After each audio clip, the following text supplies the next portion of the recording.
अल्हम्दुलिल्लाह वकफ़ा अला इबादिही लज़ीना इस्तफ़ा खुसूसन अला अफ़्ज़लिहिम व ख़ातमन नबिय्यीन मुहम्मदिनिल अमीन व अला आलिहि व अस्हाबिहि अजमईन अम्मा बाद व अऊज़ु बिल्लाहि मिनश शैतानिर रजीम बिस्मिल्लाहिर रहमानिर रहीम या अय्युहन्नासु क़द जाअतकुम मौइज़तुम मिर रब्बिकुम व शिफ़ाउल लिमा फ़िस सुदूर व हुदन व रहमतुल लिल मुमिनीन। बिस्मिल्लाहिर्रहमानिर्रहीम। रब्बि इश्रह ली सदरी व यस्सिर ली अमरी वहलुल उक़दतम मिन लिसानी यफ़क़हू क़ौली। अज़ीज़ सामियात, दर्स कुरान मजीद में आप सभी का तहे दिल से खैर मक़दम है। अस्सलामु अलैकुम व रहमतुल्लाहि व बरकातुहू। ज़ूम पर भी जो लोग देख रहे हैं उन सभी का भी तहे दिल से खैर मक़दम है। जैसे ये सबको मालूम है, आज से ऑफ़लाइन होने के साथ साथ ज़ूम पर भी लाइव चल रहा है, तो ऑफ़लाइन ऑडियंस मेरे नज़र के सामने है और ज़ूम की ऑडियंस भी मेरे सामने है। तो दर्स कुरान मजीद में आप लोग ही बताते हैं कौन सी सूरह चल रही थी, बताइए। सूरह अंबिया। सूरह अंबिया की किस आयत तक हम लोग ने लास्ट टाइम किया था? बिल्कुल सही, आयत नंबर 55 तक हम लोग जान चुके थे लास्ट वीक, और आज हम लोगों को सूरह अंबिया की आयत नंबर 56 ऑनवर्ड्स करना है इंशाल्लाह तफसील से। लेकिन उससे पहले क्या रहता है? रिविजन। तो आपको फटाफट आयत नंबर 51 से 55 का एक क्विक रिविजन दे दें, क्योंकि वहीं से इब्राहिम अलैहिस्सलाम का किस्सा शुरू हो रहा है। औज़ु बिल्लाहि मिनश शैतानिर रजीम, बिस्मिल्लाहिर रहमानिर रहीम। आयत नंबर 51 में हम लोगों ने जाना था कि अल्लाह ताला ने फरमाया कि और मूसा अलैहिस्सलाम से पहले भी हमने इब्राहिम अलैहिस्सलाम को सआदत बख्शी थी। यहाँ पे जो अरबी में लफ्ज़ आया रुश्द आया है ना, रुश्द की तफसीलात बताई थी, रुश्द बख्शी थी और हमने हर तरह से उनके लिए और हम हर तरह से उसकी ख़बर रखते थे, ठीक है। यानी इब्राहिम अलैहिस्सलाम को अल्लाह ताला ने रुश्द अता किया था, और रुश्द बामाना नबूवत भी समझा जा सकता है और रुश्द बामाना सलाहियत भी समझा जा सकता है, और वो हमने लास्ट वीक तफसील से बताया था आप लोगों को।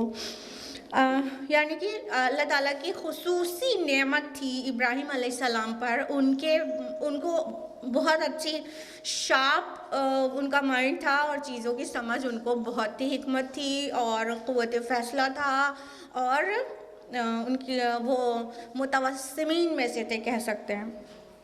आयत नंबर 52 में हम लोगों ने जाना था कि और जब इब्राहिम ने अपनी वालिद और अपनी कौम से कहा कि ये क्या मूर्तियाँ हैं जिनका तुम एतिकाफ़ किए रहते हो, तो तफसील से एतिकाफ़ का माना भी बताया था, और फिर ये बताया था कि वहाँ बुत परस्ती बिल्कुल आम थी। कहाँ पैदा हुए थे इब्राहिम अलैहिस्सलाम? इराक़ में, बेबीलोनिया में। उसका नया नाम क्या है? इराक़। इराक़ के किस शहर में? उर में। माशाअल्लाह, याद है आप लोगों को, बारकल्लाह। आयत नंबर 53 में जाना था। उन्होंने जवाब दिया, हमने अपने आबा व अजदाद को इसी तरह इनकी इबादत करते हुए पाया है। तो उनके वालिद और उनकी कौम का क्या जवाब था? इंतहाई सिली जवाब। वो क्या कि हमने अपने आबा व अजदाद को इसी तरह पाया है, तो हम भी यही कर रहे हैं। और लास्ट वीक अगर आप लोगों को याद हो तो आबा व अजदाद की अंधी तकलीद पर हमने कितनी तफसील से आप लोगों को बताया था कि हमारे यहाँ जो सिस्टम ऑफ मैरिज है,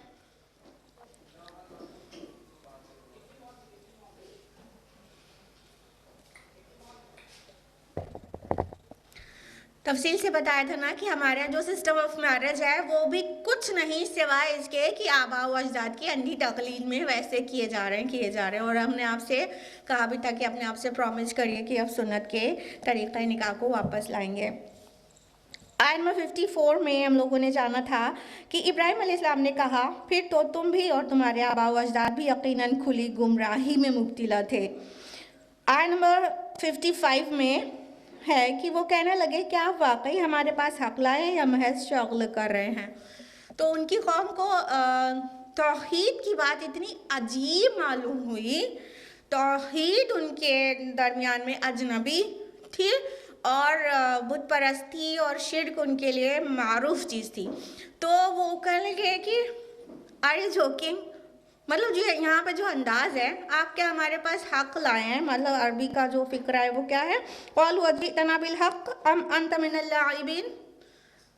तो आप हक लाए, मतलब उनका ये मतलब नहीं था आप हक लाए तो हम मान ले और आप जो कर रहे हैं तो उसको छोड़ दे। नहीं, उनका मतलब ये था कि आर यू रियली जोकिंग, मजाक कर रहे हो ना, खेल कर रहे हो ना।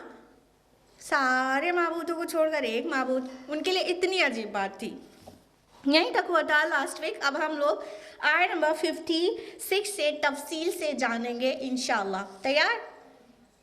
नहीं तैयार? तैयार, हाँ तैयार होकर ही आए आप लोग, खूब मेकअप वेकअप भी करके। नहीं सॉरी, मेकअप करके आप लोग दीनी महफिलों में नहीं जाते हैं। आयत नंबर 56 से हम लोग जा रहे हैं तफसील से जानने। औज़ु बिल्लाहि मिनश शैतानिर रजीम, बिस्मिल्लाहिर रहमानिर रहीम।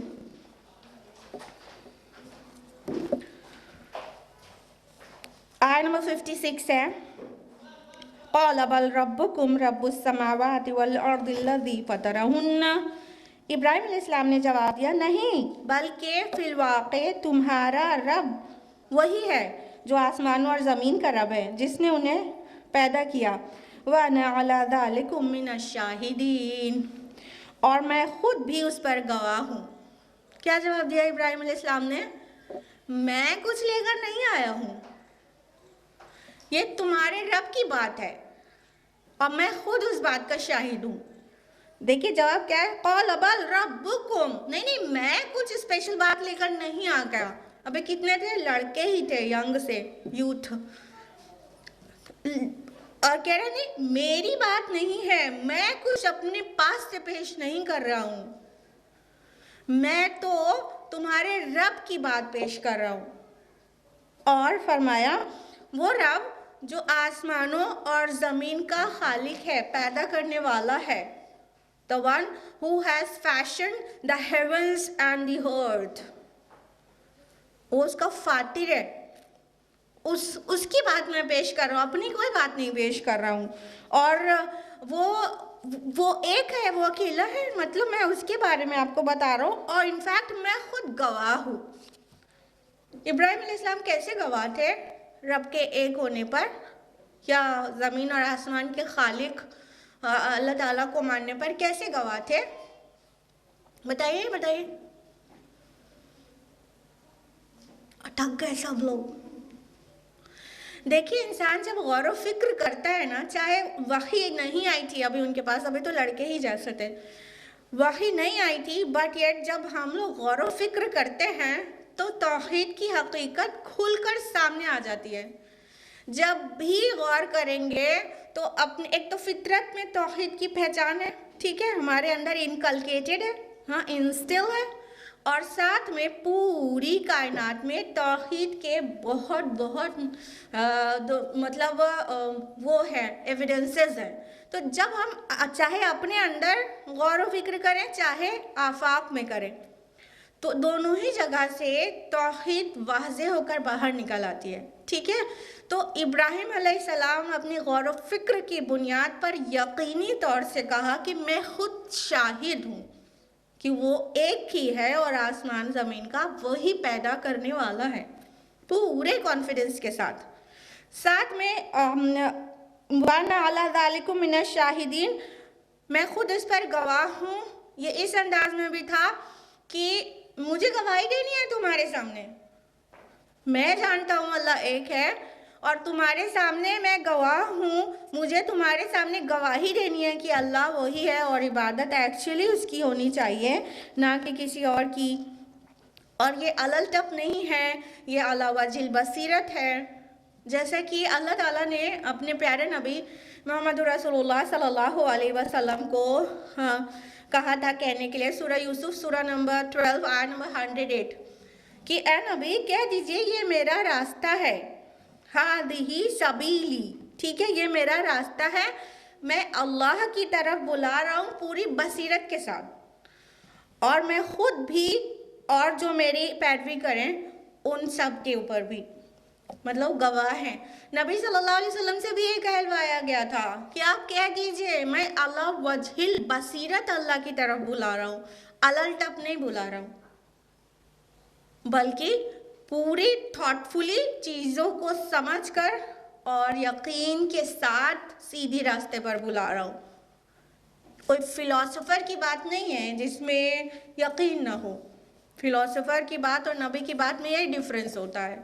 फिलोसोफर जो सोचता है लोगों के सामने पेश करता है तो पूरे यकीन के साथ नहीं करता है, वो कहता है ये ऐसा हो सकता है, मैंने ऐसा सोचा है, ऐसा हो सकता है। कॉन्फिडेंस 100% नहीं रहता। लेकिन नबी की क्या बात रहती है, नबी गौर व फिक्र करते, साथ में उसके पास वाक़ई आती है तो वो 100% फैक्ट बन जाती है चीज़।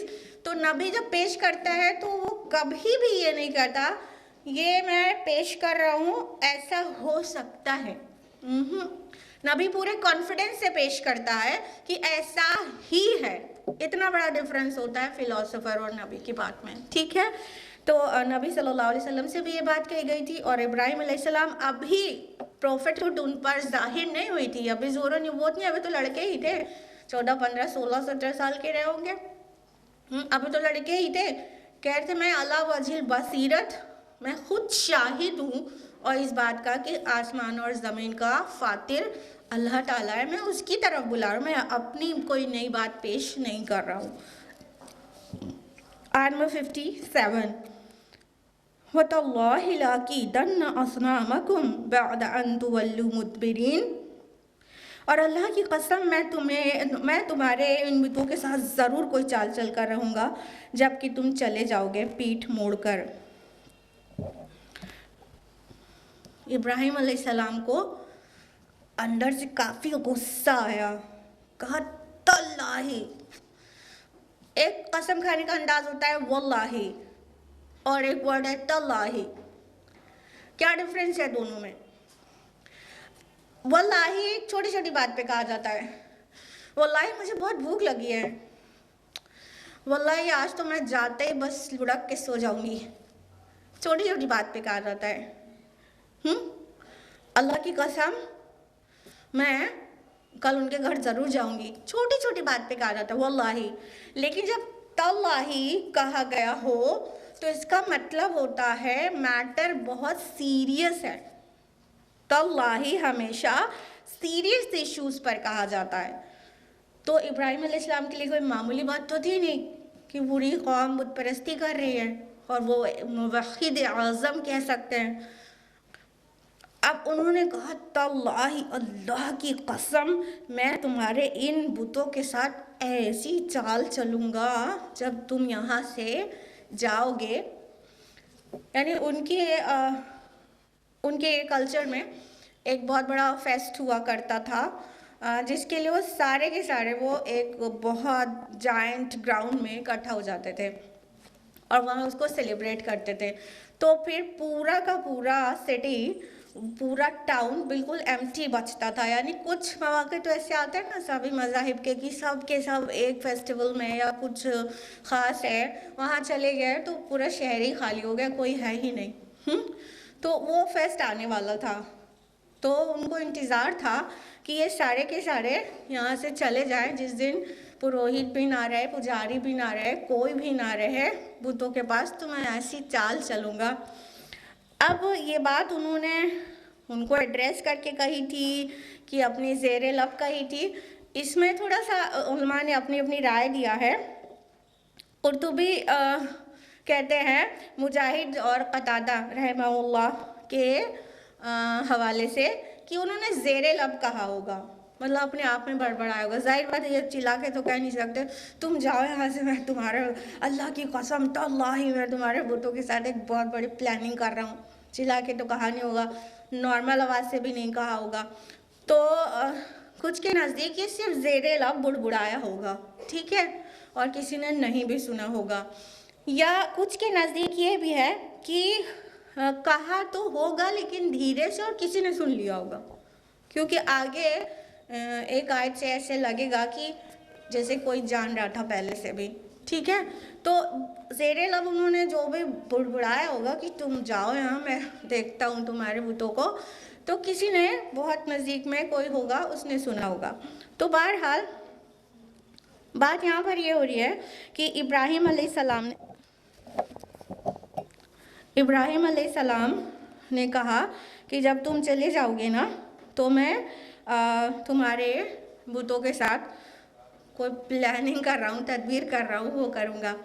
अच्छा, बाज़ लोग कहते हैं कि ये बुत जो है खाने काबा में रखे हुए थे, जो बिल्कुल भी गलत बात है, ये बिल्कुल मुमकिन ही नहीं है। कैसे मुमकिन है बताइए, आप लोग अपने अकल लगाइए, बताइए एग्जैक्टली ये कब का वाक़या है? जब अभी उम्र उनकी कम थी, फतन आएगा ना तो यंग थे, तो जहाँ पैदा हुए थे वो तो इराक इलाका है, उसका उर शहर है, वहाँ पैदा हुए थे, तो वहीं की बात हो रही है ना। और हाँ, तो वो मक्का जो गए थे तो वो कब गए थे? पहले इब्राहिम अलैहिस्सलाम इराक से निकलकर उन्हें हिजरत की थी, शाम गए थे, फिर शाम से निकलकर फिर मक्का गए थे और अपने बेटे इब्राहिम को और हाजिरा को वहाँ पर इस्माइल अलैहिस्सलाम को और हाजिरा अपनी बीवी को छोड़कर आए थे। तो मक्का तो बहुत बाद में गए थे ना, उम्र बढ़ गई थी ना, कितनी उम्र तक तो औलाद ही नहीं हो रही थी, ठीक है। तो ये तो बिल्कुल यंगस्टर थे तब की बात है, और जब वो यंगस्टर थे तो जाहिर बात है वो उर शहर में थे, ना कि ये मक्का की और खाने काबा में बुत रखे होने की बात किसी भी तरह रेलिवेंट है, ये बिल्कुल इरेलीवेंट बात है। ये उसी इराक के उर शहर की बात है कि वहाँ पर उन्होंने बुतों को एक वो मतलब वो जो ये पूरा केस आगे होने वाला है वो वहाँ का था। और क्योंकि वो जान रहे थे कि हाँ अभी ये लोग सब चले जाएंगे, और जब इनसे कहा गया, इनसे भी चलने के लिए कहा गया, जो कि यहाँ पर डिस्कस्ड नहीं है, एक्चुअली सूरह साफ़ात में डिस्कस्ड है, और सूरह साफ़ात सूरह नंबर 37 आयत नंबर 89 में है कि जब इनसे कहा गया कि चले वो भी, तो कहा फ़क़ाल इन्नी सक़ीम, नहीं मेरी तबीयत कुछ नासाज है, ठीक है, तो वो नहीं गए थे। मुमकिन है उनको कुछ ना कुछ तकलीफ़ रही हो, अभी उसके ऊपर डिटेल से आएंगे हम लोग। तो ये कहकर वो नहीं गए थे, और फिर सारे की सारी कौम उनकी उस फेस्ट में या जो उनका मेला लगता होगा या कोई भी फंक्शन होगा जिसमें सब लोग चले जाते थे, इवन मंदिर के पुजारी और वहाँ के पुरोहित वो सब भी चले जाते थे, तो उसमें चले गए। जब उन्होंने अकेला पाया कि आज बुतों के पास कोई भी नहीं है, तो फिर क्या किया? आयत नंबर 58 फ़जअलहुम जुज़ाज़न इल्ला कबीरन लहुम लअल्लहुम इलैहि यरजिऊन। तो आपने उन सब को टुकड़े टुकड़े कर दिया सिवाय उनके उस बड़े के, शायद कि वो उसकी तरफ रुजू करे। तो क्या हुआ था कि जब लोग सब चले गए तो वो उस टेंपल में गए, और जितने भी बुत थे एक को छोड़कर, कौन से को छोड़कर? सबसे बड़े वाले को। होते ना पोजीशन होती है बुतों की ही, कोई मतलब सबका नाम होता है अलग अलग, सबकी पोजीशन होती है, साइज़ भी छोटा बड़ा होता है, तो सबसे बड़े वाले को छोड़कर मुमकिन है साइज़ के साथ पोजीशन भी उसकी ही सबसे ज़्यादा हो, उसको छोड़कर बाकी सब को टुकड़े टुकड़े कर दिया। यहाँ पर आया फ़जअलहुम जुज़ाज़न, जुजाज जिज से है, जिज मतलब बहुत छोटे छोटे टुकड़े को कहते हैं किसी चीज़ के, मतलब 2 टुकड़े में कर दिया तो जिज नहीं बोलेंगे। यहाँ पर जो जुजाजन आया है इससे पता चलता है कि बहुत ही छोटे छोटे पीसेस में, स्मॉलेस्ट फ्रैगमेंट्स में एकदम क्रश करके रख दिया था, तोड़ तोड़ कर, मतलब pieces upon pieces, pieces upon pieces upon pieces, इतना छोटा छोटा कर दिया था और चूर चूर कर दिया और एक को छोड़ दिया पूरा।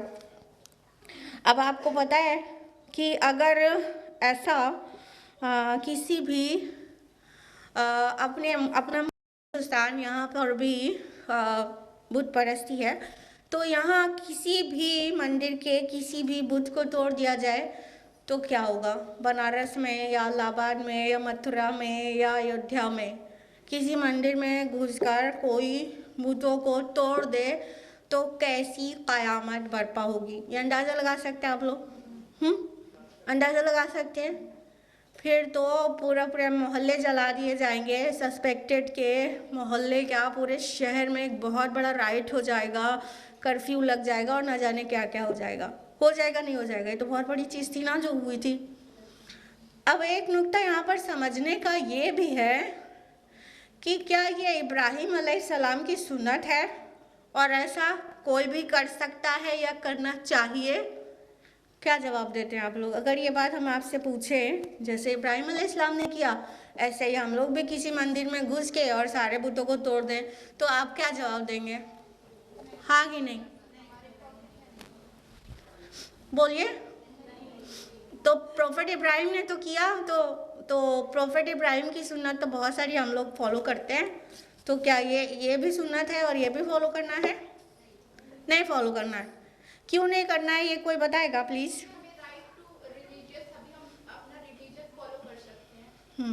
बहुत अच्छा जवाब। देखिए, अगर ऐसा किया जाए, अगर इन जनरल ऐसा किया जाए तो ये हराम है। कोई मुसलमान किसी मंदिर में घुसकर बुतों को तोड़ फोड़ डाले तो ये करना इस्लाम में हराम है। हम जानबूझ के हराम लफ्ज़ यूज़ कर रहे हैं और हम आपको तफसील से बताना चाहते हैं इसके बारे में। देखिए, पहली बात ये समझ लीजिए कि अंबिया अलैहिस्सलाम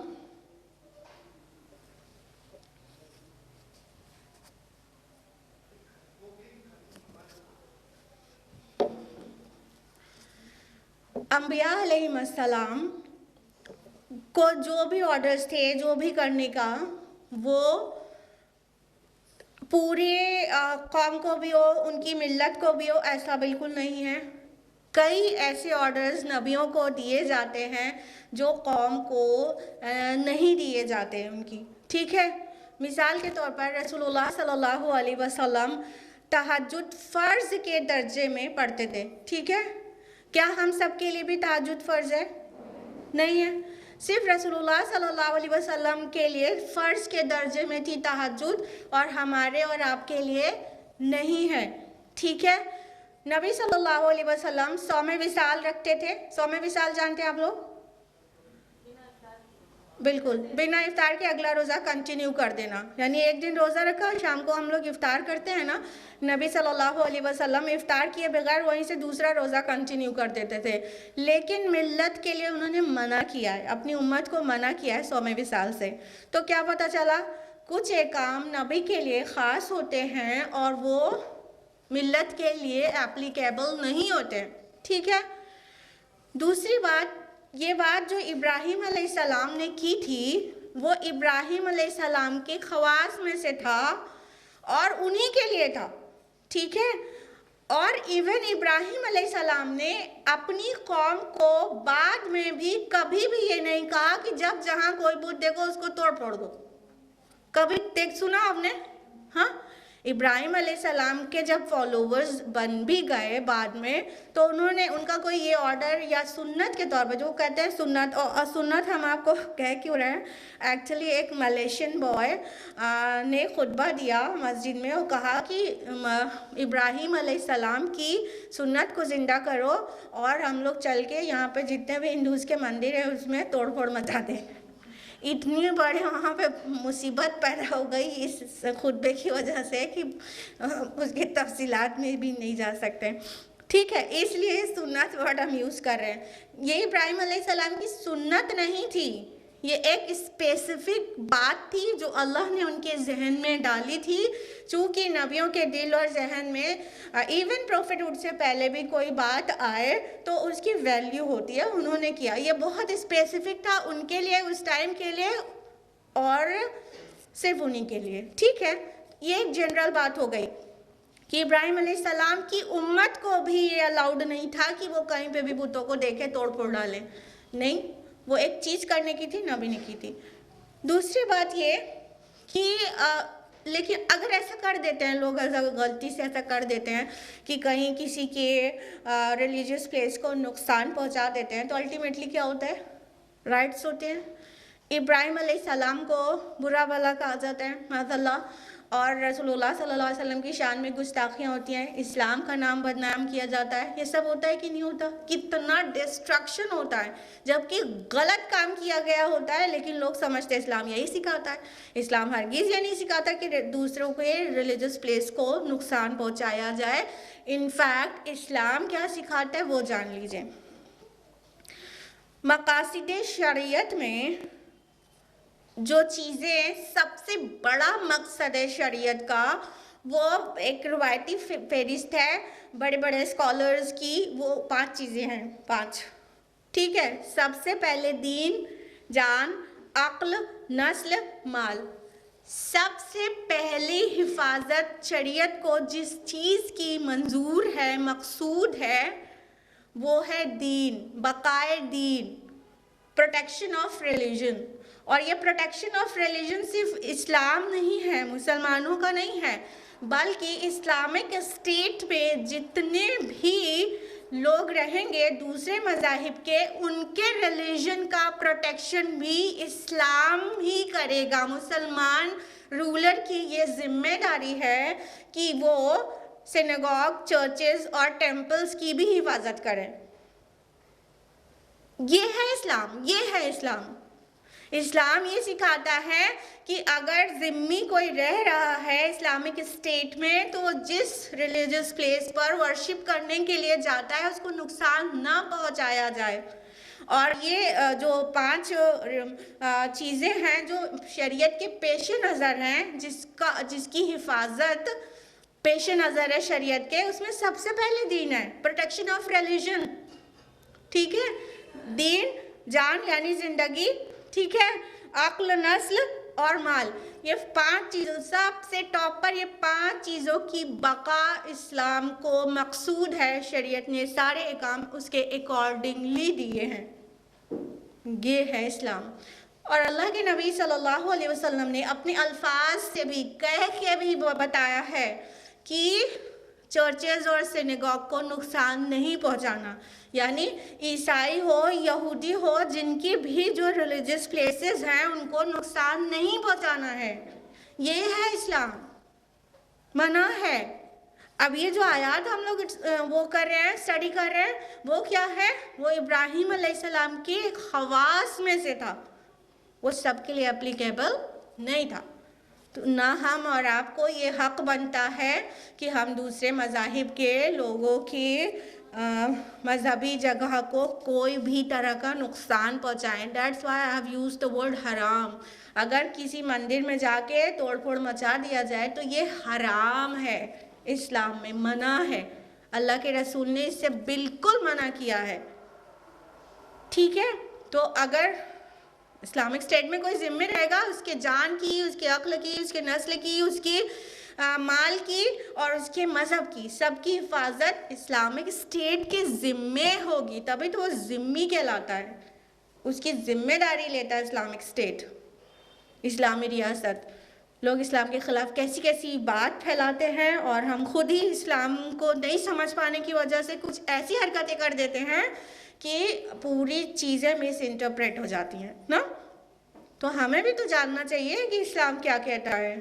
बस जाके किसी ने कुछ कह दिया, ब्लास्फेमी किया, जाके किसी ने भी उठा के उसको कत्ल कर दिया, ऐसे थोड़ी होगा, इस्लामिक स्टेट करेगा ना जो कुछ करेगा। हम और आप जाके किसी को ऐसे ही थोड़ी ना, ब्लास्फेमी भी किया हो, अगर इस्लाम को बुरा कहा हो, इस्लाम को कुछ कहा हो, कुरान, हम और आप जाके उसको मार डालें, ऐसा थोड़ी है।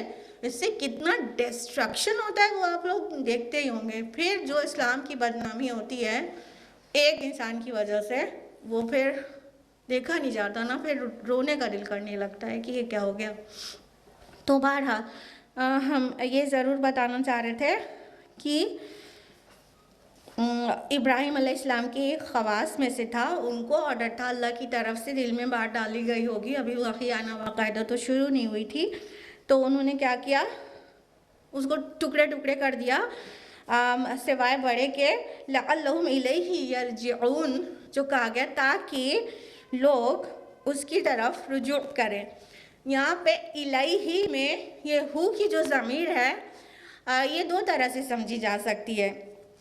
कशाफ और जलालैन के मुताबिक तो ये हु की ज़मीर बड़े बुत के लिए है, कबीर हूँ उनके बड़े, ताकि उसकी तरफ पलटे, यानी बड़े बुत की तरफ जाएं और उससे पूछें कि भाई ये बताओ ये कैसे चूर चूर हो गया सब, तुम यहाँ खड़े थे समूचे, तुमने कैसे चूर चूर कर होने दिया, ये किसने किया है बताओ, ये तुमने किया है क्या, तुम विटनेस तो तुम ही हो रहे हो और तीशा तो तुम्हारे गले में लटका हुआ है। उसकी तरफ मतलब बड़े बुत की तरफ, इलैहि की ज़मीर पलट रही है बड़े बुत की तरफ। लेकिन तफसीर कबीर में इमाम राजी कहते हैं इलैहि, ये हु की जो ज़मीर है वो इब्राहिम अलैहिस्सलाम की तरफ पलट रही है, कि पहले इब्राहिम अलैहिस्सलाम समझा रहे थे, उन्हें नहीं समझ आया था, फिर जब ये चीज़ें देख लें तो उनकी अक्ल वापस ठिकाने पे आए, फिर जाएं इब्राहिम के पास कि अच्छा इब्राहिम तुम सही कह रहे थे, अपने आप को तो बचा नहीं पाए, हमें क्या बचा पाएंगे, तो पलटे इब्राहिम की तरफ। ठीक है, तो इमाम राजी कहते हैं ये हु की ज़मीर इब्राहिम के लिए है अलैहिस्सलाम, लेकिन कुर्तुबी कहते हैं दोनों के लिए है। ठीक है, इट मे बी पॉसिबल कि बड़े बुत के लिए है, it may be possible Ibrahim अलैहिस्सलाम के लिए, और दोनों के लिए भी हो सकती है। वैसे भी कुरान के अल्फाज इतने जामे होते हैं ना, तो ये दोनों के लिए भी हो सकती है कि हाँ पलटें बड़े बुत की तरफ, उससे पूछें ये क्या हुआ जनाब आपके होते हुए, और पलटें इब्राहिम अलैहिस्सलाम की तरफ कि ये क्या किया गया है, ये तुमने किया है क्या, या तो पलटें कि तुम सही कह रहे थे, वो अपनी हिफाजत तो कर नहीं पाए। तो ये दो तरह से समझा जा सकता है और हमने आपको स्कॉलर्स की ओपिनियन बता दी। आयत नंबर 59, क़ालू मन फ़अल हाज़ा बिआलिहतिना इन्नहु लमिनज़्ज़ालिमीन, वो चिल्ला उठे कि किसने किया है हमारे माबूदों के साथ ये सब कुछ, वो तो यकीनन बहुत ही जालिम है। तो अब आप अंदाज़ा लगा सकते हैं ना क्या क़यामत बर्पा हुई होगी उर में। हाँ, अभी अगर इलाहाबाद में ये हो जाए तो फिर कर्फ्यू लग जाने वाला ना, पहले तो बहुत तोड़ फोड़ होगी, आगजनी होगी और हर तरफ लड़ाई दंगा, और मुसलमानों के घर की एक ईंट भी सलामत नहीं रहेगी, सब कुछ हो जाएगा कि नहीं हो जाएगा, फाइनली कर्फ्यू वगैरह लग जाएगा। तो वही बहुत ज़्यादा बौखलाने वाली हालत आ गई थी उर में कि ये क्या किया है किसी ने हमारे माबूदों के साथ। हाँ बिल्कुल बौखला गए, चिल्ला उठे कि ये जिसने भी किया वो बहुत बड़ा जालिम है। आयत नंबर 60 है, क़ालू समिअना फ़तन यज़कुरुहुम युक़ालु लहू इब्राहीम, कुछ लोगों ने कहा कि हमने एक नौजवान को इसके बारे में बातें करते सुना है जिसे इब्राहीम कहा जाता है। अब इब्राहीम अलैहिस्सलाम ऐसे भी बुत परस्ती के ख़िलाफ़ टाइम टू टाइम कुछ ना कुछ कहते होंगे, पहले से भी उन्हें समझा ही रहे थे, कह ही रहे थे, तो कुछ लोगों ने सुन रखा होगा वो बात भी कि बुत के ख़िलाफ़ जो कोई कुछ कहता है वो अपनी कौम में एक लड़का, एक छोकरा है, इब्राहीम कहते हैं उसे, इब्राहीम इब्राहीम, मतलब ये अंदाज़ यही है। देखिए युक़ालु लहू Ibrahim, they call him Ibrahim, उसे इब्राहीम कहा जाता है। या तो फिर अभी जो इससे पहले तल्लाही वाली आयत थी, आयत नंबर 57 में उन्होंने कहा था अल्लाह की कसम मैं तुम्हारे बुतों के साथ ज़रूर कोई चाल चलूँगा, तो ये बात किसी ने सुन ली थी, ज़ेरे लब उन्होंने बुड़बुड़ाई थी लेकिन सुन ली थी किसी ने। तो उस वाले जिसने सुन ली थी उसने जो है खबर पहुंचाई कि अच्छा वो कोई इब्राहिम जिसको कहते हैं वो कह रहा था भूतों को भला बुरा, वो कह रहा था। उसने क्लियर कर दिया सबके बीच में कि असल में ये इब्राहिम जिसको कहते हैं उसका कारनामा है, क्योंकि वो उस दिन कह रहा था कुछ कि भूतों को बुरा भला कह रहा था। तो बात वाज़े हो गई कि वो ना हो ये काम इब्राहिम ने किया है। आयत नंबर 61, क़ालू फ़अतू बिही अला आयुनिन नास लअल्लहुम यशहदून। लोगों ने कहा कि फिर लाओ उसको सबके सामने ताकि वो गवाही दें। अब क्या हुआ, जब सबके बीच में ये बात आई, भाई पूरे शहर में तो हलचल मच गई थी, ये पूरे बुतों को चूर चूर कर दिया गया है, किसने किया है, पूरी कौम इकट्ठा हो गई और कहा कि उसको लाओ, जिसको इब्राहिम जिसके ऊपर डाउट है वो सस्पेक्टेड पर्सन लाया जाए सबके सामने ताकि गवाही दे। यानी जो जानता है कि इब्राहिम ऐसी बातें अक्सर किया करता है या उस दिन कुछ ऐसे उसने कहा था, तो वो लोग गवाही दें कि हाँ यही है इब्राहिम। एक तो गवाही देना लअल्लहुम यशहदून, ताकि ये गवाही दें, ताकि ये शहादत दें। एक तो ये माना हो गया कि लोग बता दें, शहादत दें कि हाँ एक्चुअली इब्राहिम यही है। दूसरा गवाही देने का माना ये हो गया कि उसको लाओ सबके सामने ताकि हम उसका वो हाल करें, वो हाल करें, वो हाल करें कि सब गवाही दें कि हमारे बुतों के साथ अगर कभी भी किसी ने कुछ किया तो वो हाल होगा जो इब्राहिम का हुआ था। ठीक है, ये इसमें एक टाइप की धमकी भी मुज़मिर है। ठीक, तो कहा लाओ तो ज़रा उसको सबके सामने, जिसको इब्राहिम कहा जाता है अलैहिस्सलाम, उसको लाओ तो ताकि सब गवाही दें। आयत नंबर 62। अब इससे पहले कि वो मतलब इब्राहिम अलैहिस्सलाम कुछ कहें, समझ लीजिए इब्राहिम अलैहिस्सलाम के मन की मुराद पूरी हो गई।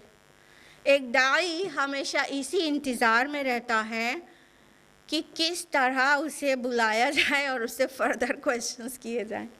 आयत नंबर 62, क़ालू अअंत फ़अल्त हाज़ा बिआलिहतिना या इब्राहिम। उन्होंने पूछा, ए इब्राहिम, क्या हमारे माबूदों के साथ ये सब कुछ तुमने किया है? अब अंदाज देखिए, अअंत फ़अल्त, you have done this, you did this, दोबारा you, अअंत भी फिर फ़अल्त भी, तुमने किया है ये सब। मतलब इब्राहिम अलैहिस्सलाम कितने बड़े थे, अभी हमने आपको बताया फतन वर्ड आया है ना कि एक लड़का, एक छोकरा है, एक लड़का है। ये आयत नंबर 60 में क़ालू समीना फ़तन यज़कुरू, फता, तो ये छोटे लड़के को कहते हैं जो मतलब टीनेजर होता है, यूथ जिसको कहते हैं, कम उम्र के लड़कों को कहते हैं। ठीक है, तो इब्राहिम अलैहिस्सलाम की उम्र उस वक्त 16, 17, 18, 14, 15 ऐसा ही नहीं होगी, बस इसी को तो यूथ कहते हैं हम लोग, या टीनेजर या एडोलेसेंट ना। तो जब वो सामने आए तो लोगों ने देखा ये तुमने किया है, ये तुमने किया है, मतलब इतनी बड़ी हिमाकत तुम जैसे छोकरे ने किया है, इतने से लड़के ने किया है। मतलब हमारी सोसाइटी में अगर 15-16 साल का लड़का ये चीज़ कर जाए किसी मंदिर में, तो यही तो रिएक्शन होगा कौम का। ये हम लोग ने सोचे तो कोई बहुत बड़ा डॉन होगा, कोई बहुत लहीम शहीम सा कोई एजेड इंसान होगा जिसके पास इतना करेज है। तुमने किया है ये सब हमारे माबूदों के साथ। माबूद कौन थे? बुत, माज़ल्ला। तो आयत नंबर 63 में है, क़ाल बल फ़अलहु कबीरुहुम हाज़ा फ़स्अलूहुम इन कानू यंतिक़ून। आप अलैहिस्सलाम ने जवाब दिया, बल्कि ये इनके इस बड़े ने किया है, तुम पूछ देखो उनसे अगर ये बोलते हों। अब ये वाली आयत को ठीक से समझना बहुत ज़रूरी है, क्योंकि ये मिस इंटरप्रेटेड और मिसअंडरस्टूड आया है। बज़ाहिर तो ऐसा लगता है इब्राहिम अलैहिस्सलाम ने झूठ बोल दिया समझने वाले को, ठीक है, कि जब इब्राहिम अलैहिस्सलाम को बुलाया गया, वो पेश हुए सबके सामने, तो लोगों ने कहा तुमने किया है ये? तो उन्होंने कहा नहीं, बल्कि बड़े ने किया है, इससे पूछ लो। तो क्या झूठ बोल दिया इब्राहिम अलैहिस्सलाम ने? दीगर तफसीलात से पहले हम आपको ये बता दें, इमाम राजी रहमहुल्लाह कह वक्फ करते थे फ़अलहु पर, क़ौला बल फ़अलहु, तो उन्होंने कहा हाँ ये कर तो दिया है किसी ने, करने वाले ने।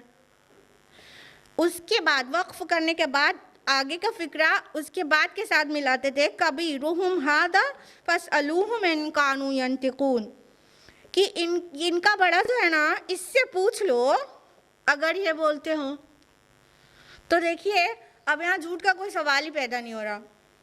इमाम राजी का व्यू बता रहे हैं, झूठ पर भी आते हैं।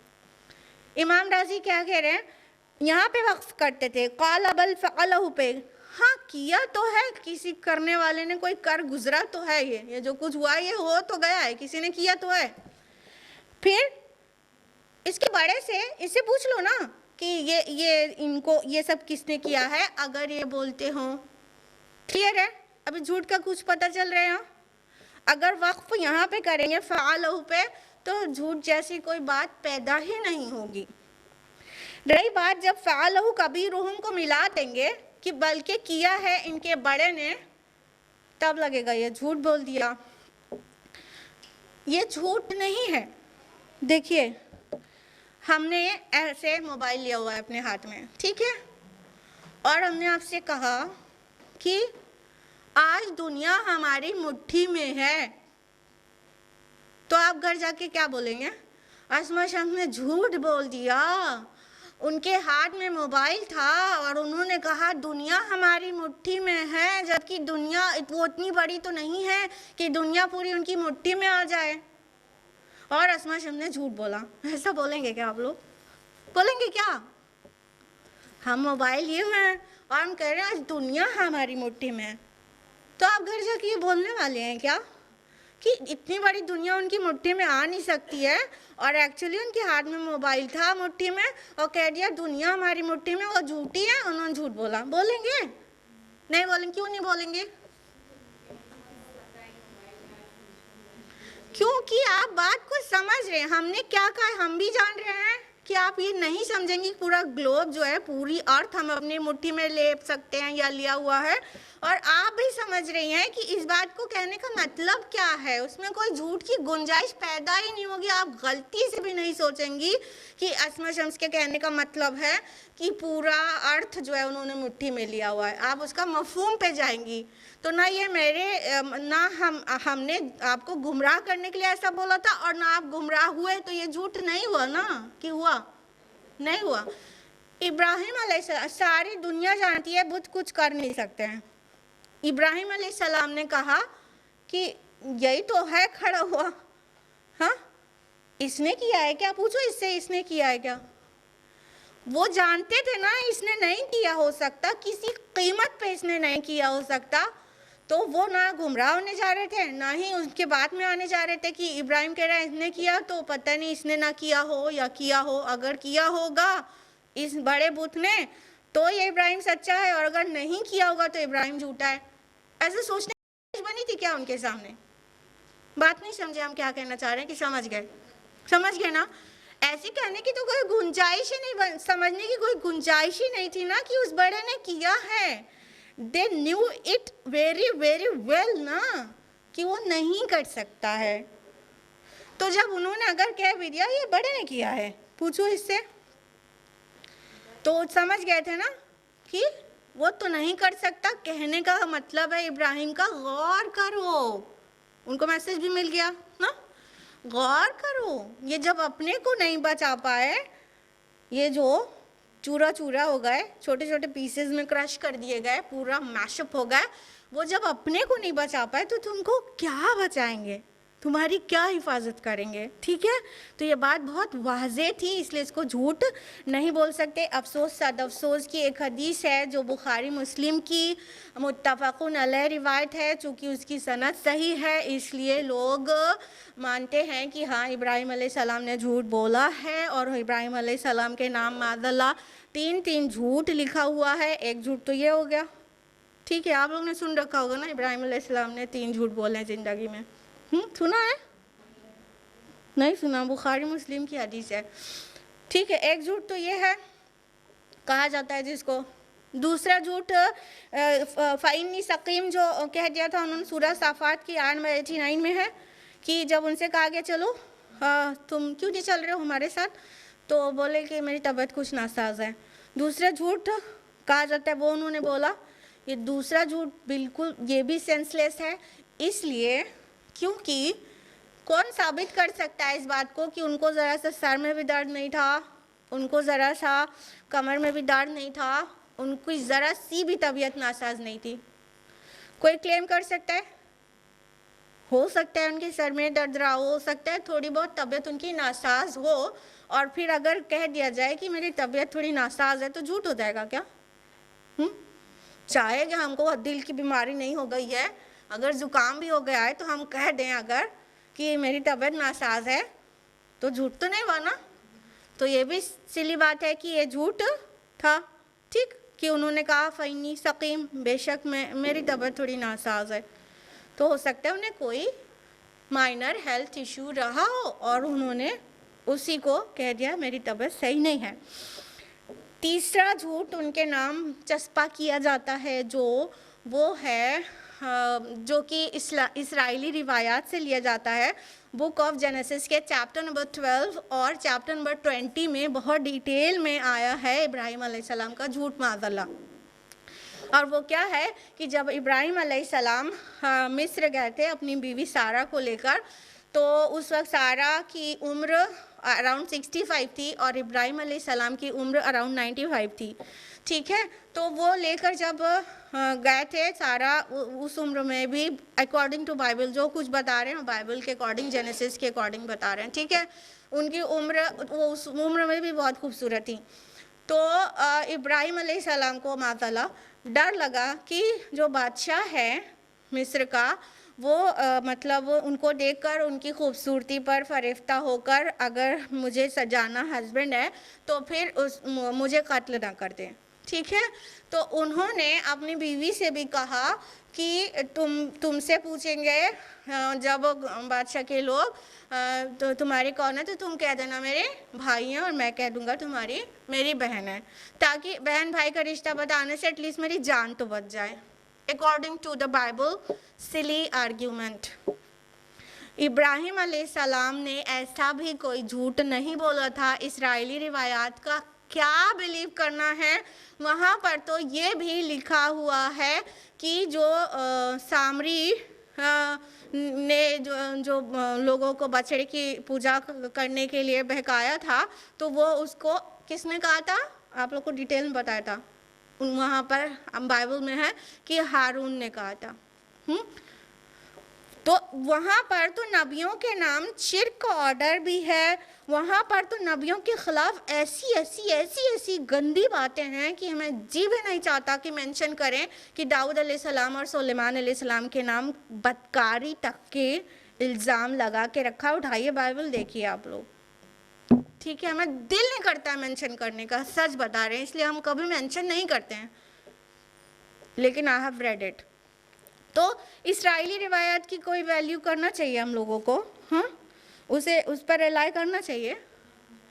तो ये भी सिली हो गया। अब बात यह है कि भाई बुखारी मुस्लिम और तिरमिज़ी की हदीस है, तो बात समझने की ये है कि क्या ये फ़न हदीस में भी ऐसा नहीं होता कि अगर रिवायत की सनद ज़ईफ़ नहीं बहुत रिलायबल है, लेकिन उसका जो मतन है वो सिली है या उसका मतन काबिले यकीन नहीं है, तो मतलब उसको सही मानने पर मजबूर किया जाएगा?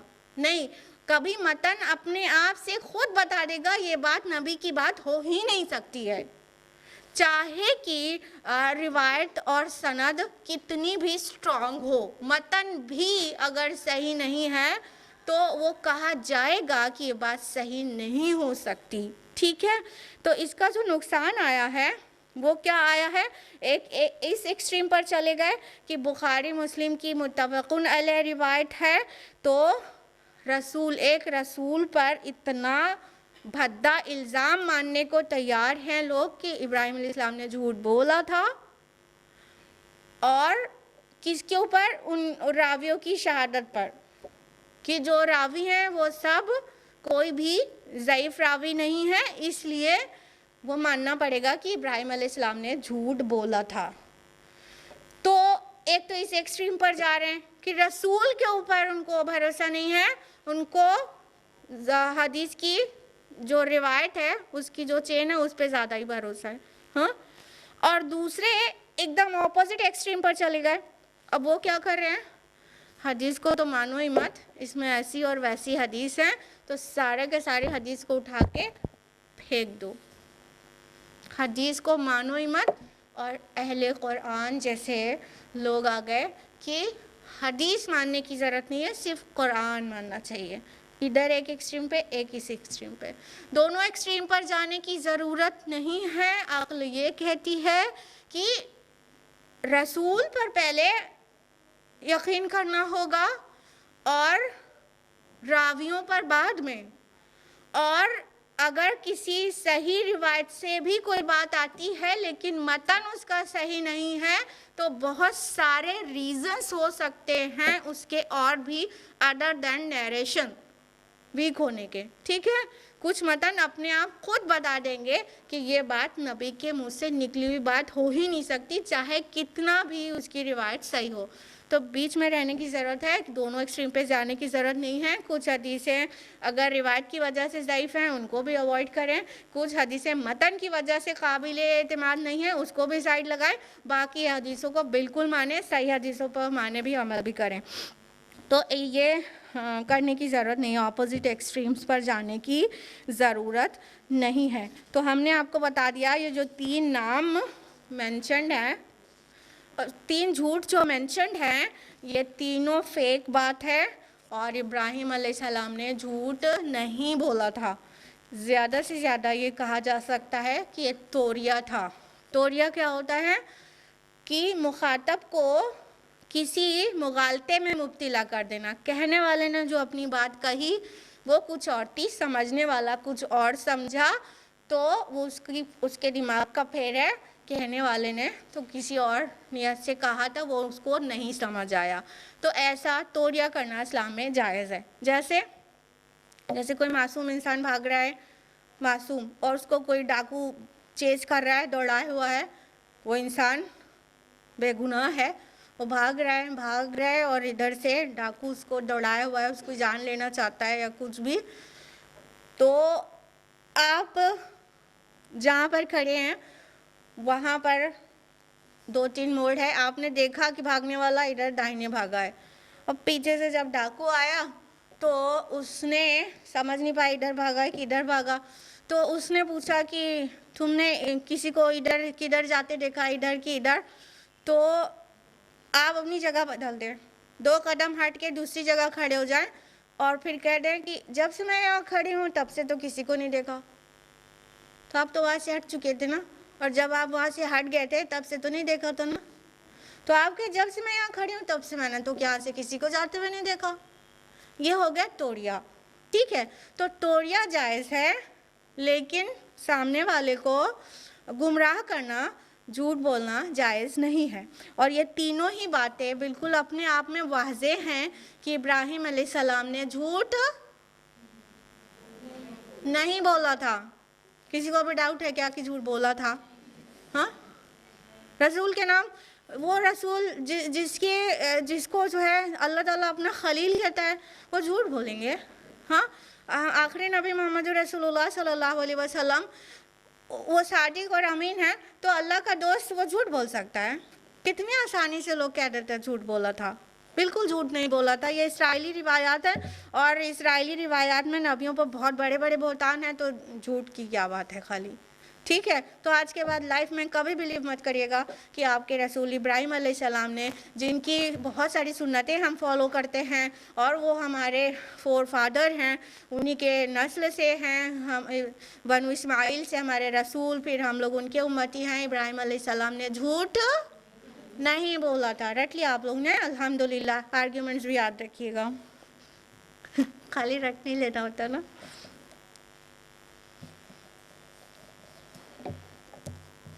तो इब्राहिम अलैहिस्सलाम ने क्या कहा कि नहीं, हाँ किया तो है किसी ने, और पूछ लो अगर ये बोलते हो तो। इनकान यंतिकून कहा गया कि अगर ये बोलते हो। नतका मीन्स होता है just to utter a single word, ठीक है। तो बुलवा लो, एक वर्ड बुलवा लो इनसे। अगर ये बोलते हो तो एक वर्ड बोल के दिखाएं, एक वर्ड, सिंगल वर्ड अटर करके दिखाएं। तो फिर क्या हुआ? आय नंबर 64 फरजऊ इला अनफुसिहिम फक़ालू इन्नकुम अंतुमुज़ ज़ालिमून। उस पर उन्होंने अपने अंदर ही अंदर सोचा और अपने अंदर ही कहा, कहने लगे, यकीनन तुम खुद ही जालिम हो। यानी वो जो पूरा सिचुएशन बनी थी, जिस मकसद के लिए थी, इब्राहिम अलैहिस्सलाम का जो मकसद था वो कहीं ना कहीं पूरा हो गया था। वो उनको चाह रहे थे ना अपने अंदर झांके, वो देखे, अपने को चेक करे कि ये जिसकी इबादत कर रहे हैं उनमें उतनी ताकत भी है कि हमारे अच्छे बुरे वक्त में हमारे काम आ पाएंगे कि नहीं।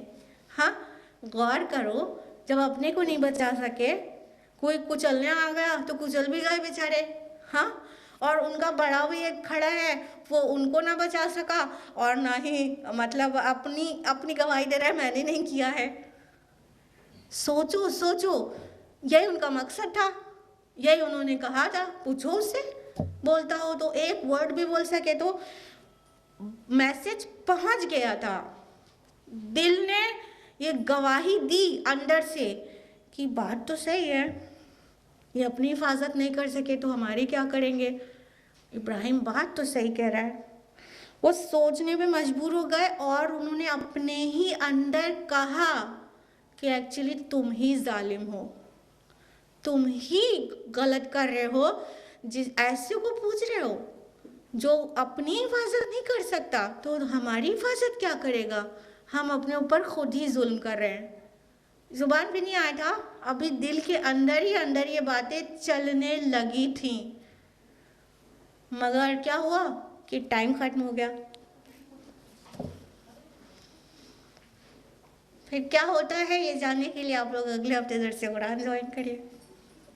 आपको कुरानिक टेक्स्ट तो आपके घर में भी मिल जाएगा, लेकिन आप मेरी ज़ुबान से एक्सप्लेनेशन चाहते हैं तो आया नंबर 65 ऑनवर्ड्स हम लोग नेक्स्ट वीक जानेंगे। अल्लाह ताला से दुआ है कि वो हम सभी को कुरान मजीद पढ़ने, समझने, गौर व फिक्र करने, गौर-ज़नी करने, मुकम्मल अमल करने और दूसरों तक पहुँचाने की तौफ़ीक़ अता फ़रमाए, और इब्राहिम अलैहिस्सलाम से मोहब्बत करने और उनकी सुन्नत पर अमल करने की तौफ़ीक़ दे, और उनके मुतालिक हमारे दिमाग में जो गलत फ़हमियाँ थी अल्लाह पाक उसे दूर फरमा दे और तौफ़ीक़ दे कि हम वो बात दूसरों तक भी पहुँचाएँ। आमीन व आखिर दावाना अनिल हम्दुलिल्लाहि रब्बिल आलमीन। वस्सलामु अलैकुम व रहमतुल्लाहि व बरकातुहू। मेरे जूम के ऑडियंस को भी वस्सलाम।